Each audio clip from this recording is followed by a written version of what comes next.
Sobat Bangsat, bacotan anak Nusantara. Akhirnya kita bisa mengupload video, dan mohon maaf sebelumnya karena nggak pernah upload video sama sekali. Dan kita kembali dengan gaya baru, dengan pembahasan yang baru di kehidupan yang baru. Sobat Bangsat, gimana nih kabar kalian selama masa stay at home ini? Apakah kalian sudah bosan atau hampir gila atau gimana, nggak tahu lah. Apa kalian nih sambil stay at home ini kalian menghabiskan waktu dengan main game atau kalian baca buku? Belakangan ini juga saya sering sih baca buku. Salah satunya ini juga, dan beberapa buku di sini saya sudah baca.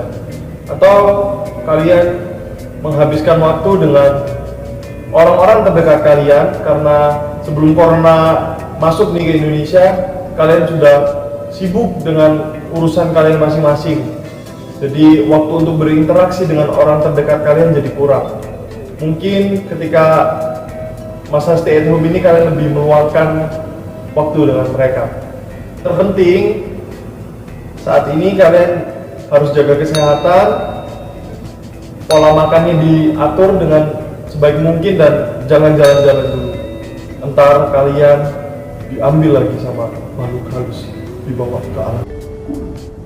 Nah, Sobat Bangsat, berbicara mengenai paranormal experience ini, kita mau membahas tentang hal itu, tapi bukan hanya tentang hal mistisnya saja ya, tapi ada nilai sejarahnya juga. Nah, untuk pembahasan kita ini adalah air terjun Surodadu yang berlokasi di Desa Mligi, Kecamatan Pacet, Kabupaten Mojokerto.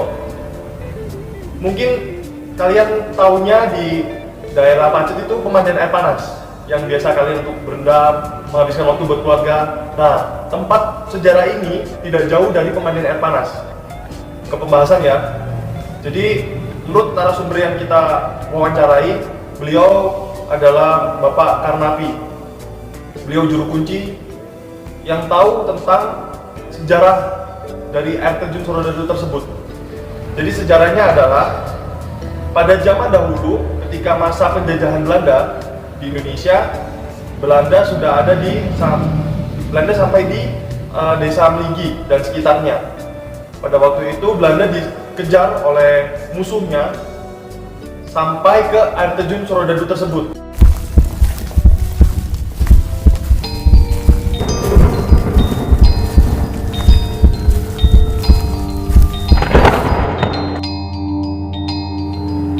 Kita bertanya ke Bapak Karnapi, Pak, yang mengejar tentara Belanda apakah tentara Jepang?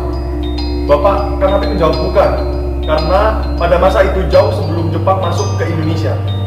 Jadi kami mengira adalah tentara Indonesia, atau mungkin bukan tentara Indonesia ya pada waktu itu sebutannya, yaitu pejuang-pejuang Indonesia.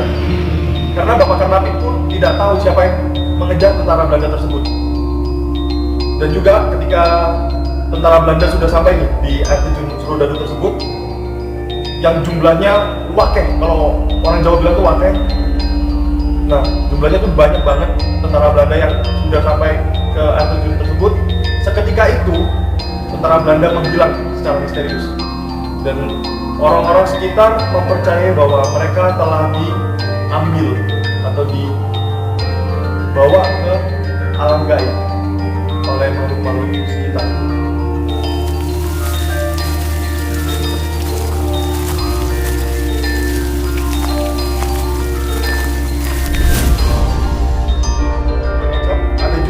Kejadian mistis yang pernah dialami Bapak Karnapi sendiri.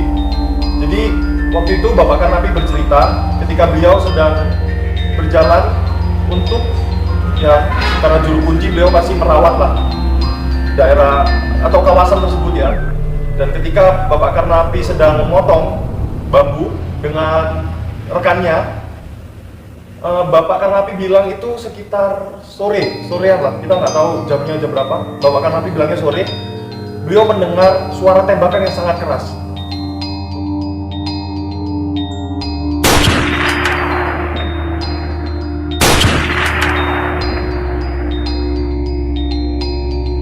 Ketika seketika itu Bapak Karnapi dan rekannya kaget melihat di sekelilingnya. Wah, apa itu tadi?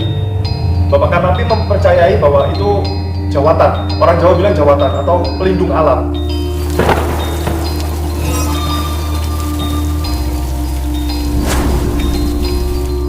Seketika itu langsung Bapak Karnapi segera keluar dari air terjun itu kembali ke rumahnya karena mungkin dari kejadian itu ada tanda-tanda atau sinyal-sinyal supaya segera untuk pergi sementara dari kawasan itu.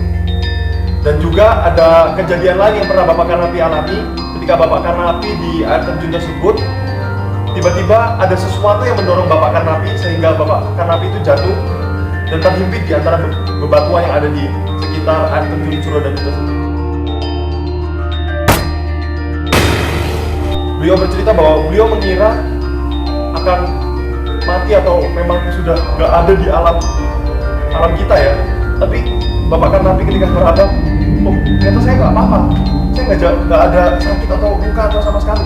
Tapi sesuatu yang mendorong Pak Karnapi itu benar-benar sangat keras dan membuat Pak Karnapi jadi terjatuh di antara dua bebatuan itu.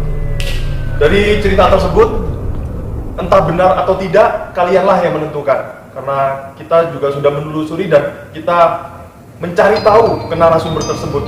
Oke Sobat Bansat, sekian video kali ini. Percaya atau tidak percayanya, kalianlah yang menentukan. Dan mungkin juga ada cerita sejarah atau nilai-nilai mistis yang terjadi di daerah kalian. Kalian bisa mengirimkan cerita tersebut ke email yang sudah kami cantumkan di deskripsi. Jangan lupa like, comment, and subscribe. Salam Sobat Bansat, bacotan anak Nusantara.